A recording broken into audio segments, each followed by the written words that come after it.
জেলার সবচেয়ে বড় অফিসার ডিএম পূর্ণিমা স্বর্ণা একজন সাধারণ মেয়ের মতো সাধারণ পোশাকে বাজারে সবজি কিনতে এসেছেন এবং রাস্তার ধারে একজন বয়স্ক মহিলা একটি ভ্যানে করে সবজি বিক্রি করছিলেন এবং তার কাছে গিয়ে সবজি চাইতেই সেই সবজি বিক্রেতার ছেলে এসে বলল, মা চলো আমাকে স্কুলে রেখে এসো, আমি একা একা যেতে পারছি না।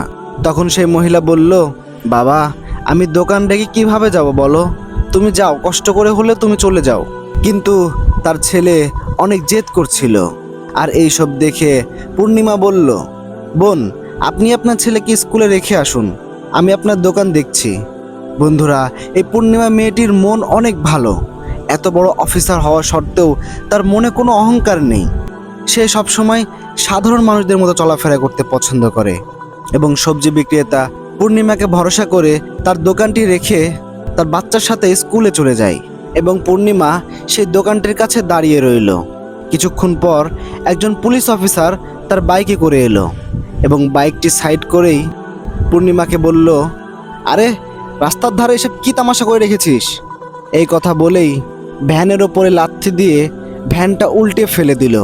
এইসব দেখে পূর্ণিমা তো হতবাক হয়ে গেল এবং অবাক চোখে তাকিয়ে রইল।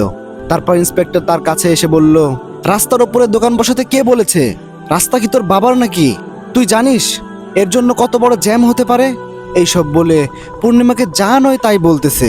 আসলে বন্ধুরা, এই ইন্সপেক্টর তো জানে না যে এটা কোনো সাধারণ মেয়ে নয়, এ হলো এই জেলার সবচেয়ে বড় অফিসার ডিএম পূর্ণিমা স্বর্ণা। কিন্তু পূর্ণিমা অনেক শান্ত মনের মানুষ, তাই সে চুপচাপ দাঁড়িয়ে রইল। আচরণ, ব্যবহার এবং অহংকার দেখল। এইসব দেখে পূর্ণিমা মনে মনে ভাবছে, আমার জেলায় এত খারাপ এবং অহংকার ইন্সপেক্টর, তা আমি জানিই না। তারপরে পূর্ণিমা ইন্সপেক্টরকে বলল, স্যার আপনি সবজিগুলো কেন নষ্ট করলেন? আপনি এসে তো ভালোভাবে বলতে পারতেন, তা না করে আপনি সরাসরি সবজিগুলো নষ্ট করে দিলেন। এটা আপনি একদমই ঠিক করেননি।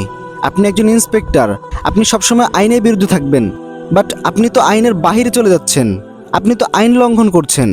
এই কথা শুনে ইন্সপেক্টর ক্ষিপ্ত হয়ে গেল এবং পূর্ণিমাকে জোরে একটা চড় মারল। আর বন্ধুরা, চড়টি এত জোরে ছিল যে পূর্ণিমা কন্ট্রোল না করতে পেরে মাটিতে পড়ে গেল। চারিদিকে মানুষের ভিড় জমে গেল। সবাই শুধু দাঁড়িয়ে দাঁড়িয়ে তামাশা দেখতে লাগলো, কেউ কোনো কথার প্রতিবাদও করলো না। এইসব দেখে পূর্ণিমা মনে মনে ভাবতে লাগলো, না, এই ইন্সপেক্টরকে মাফ করা যাবে না, একে একটা শিক্ষা দেওয়াই লাগবে। আর সেই মুহূর্তে সেই আসল সবজি বিক্রেতা সেখানে চলে আসলেন। আসার পরে এইসব দেখে তিনি কান্না করে ফেললেন এবং বললেন, আমার স্বামী নেই, আমি সবজি বিক্রি করে আমার বাচ্চার পড়াশোনা এবং আমার সংসার চালাই, আর সবজিগুলো নষ্ট করে আমার অনেক বড় ক্ষতি হয়ে গেল। এইসব দেখে সেই মহিলা কান্না করতে লাগলো। আর ইন্সপেক্টর যা নয় তাই বলে ইন্সপেক্টর সেখান থেকে চলে গেল। তারপরে পূর্ণিমা সেই মহিলাকে বলল, আচ্ছা আপনার এখানে কত টাকা সবজি আছে?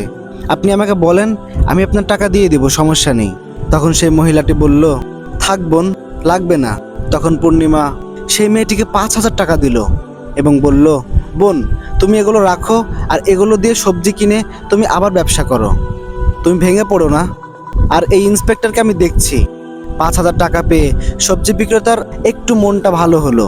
তারপরে পূর্ণিমা সেখান থেকে বাড়িতে চলে গেল এবং বাড়িতে গিয়ে ভাবতে লাগলো, আমার জেলায় এত খারাপ ইন্সপেক্টর, আর আমি আজও জানি না আমার সাথে উনি যা করলেন, না জানি সাধারণ মানুষদের সাথে কি করেন।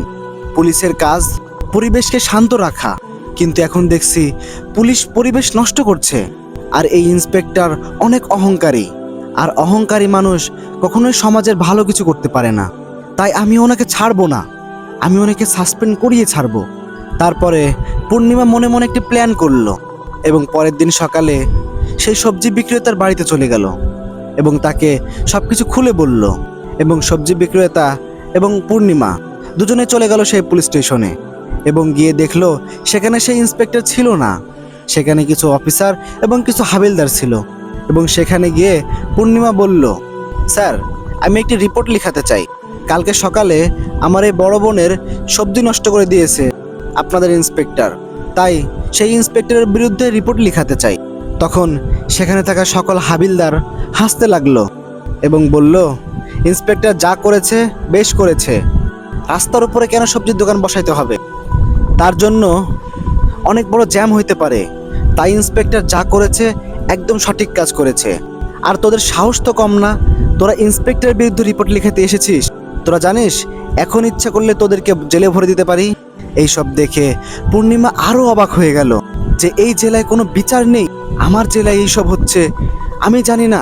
পূর্ণিমা চেয়েছিল যে একজন সাধারণ মানুষের মতো তিনি বিচার চাইবে, তাই পূর্ণিমা তার আসল পরিচয় কাউকে দেয়নি। তারপরে হাবিলদার এবং সেখানে থাকা সকল অফিসারের কথা শুনে পূর্ণিমার মন আরও ভেঙে গেল এবং সেখান থেকে চলে আসলো। আসার পরে বাড়িতে এসে তিনি ভাবতে লাগলো যে কি করা যায়, কি করে সাধারণ মানুষের মতো ইন্সপেক্টরকে শিক্ষা দেওয়া যায়।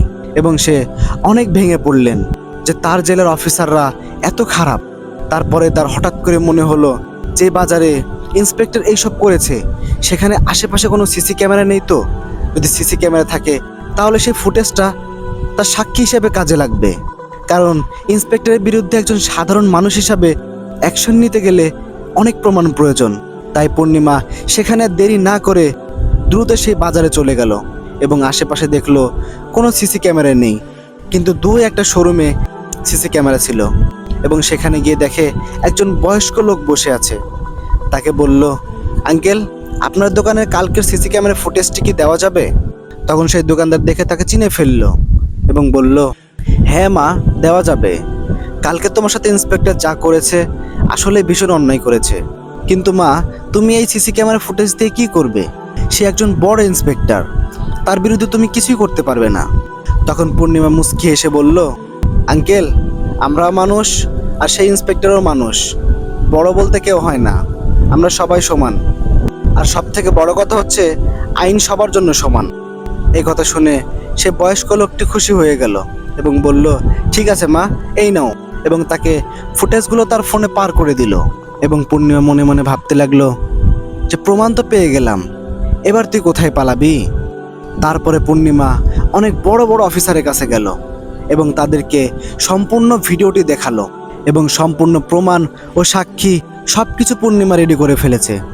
এবং সব কিছু প্রমাণ ও সাক্ষী পাওয়ার পরে বড় বড় অফিসাররা একটি বড় প্রেস মিটিংয়ের আয়োজন করে এবং সেখানে পূর্ণিমা এবং অনেক বড় বড় অফিসাররা ছিলেন, আর সেখানে সেই ইন্সপেক্টরও ছিলেন।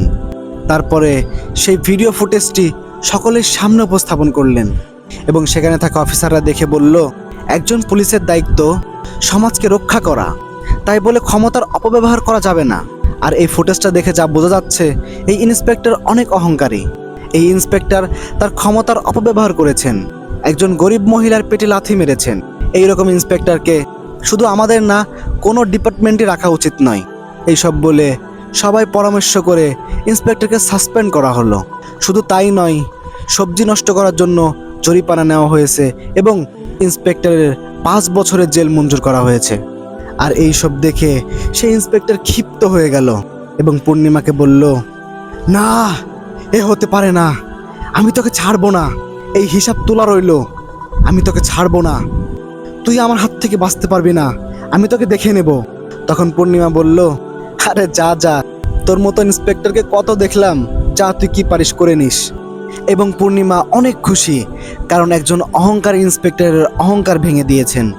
তো বন্ধুরা, অহংকার আসলেই ধ্বংসের কারণ, তা আজকের এই গল্প থেকে বোঝা গেল। তো আজকের এই গল্প থেকে তোমরা কি শিখলা তো অবশ্যই কমেন্ট বক্সে জানিয়ে যাবা। আর হ্যাঁ, চ্যানেলে নতুন দর্শক হয়ে থাকলে অবশ্যই চ্যানেলটিকে সাবস্ক্রাইব করে দিবা এবং ভিডিওতে একটা অবশ্যই লাইক করে দিবা। তো বন্ধুরা, আবারও দেখা হচ্ছে নতুন কোনো ভিডিওতে। সে পর্যন্ত সব ভালো থাকো, সুস্থ থাকো। তো আল্লাহ হাফেজ।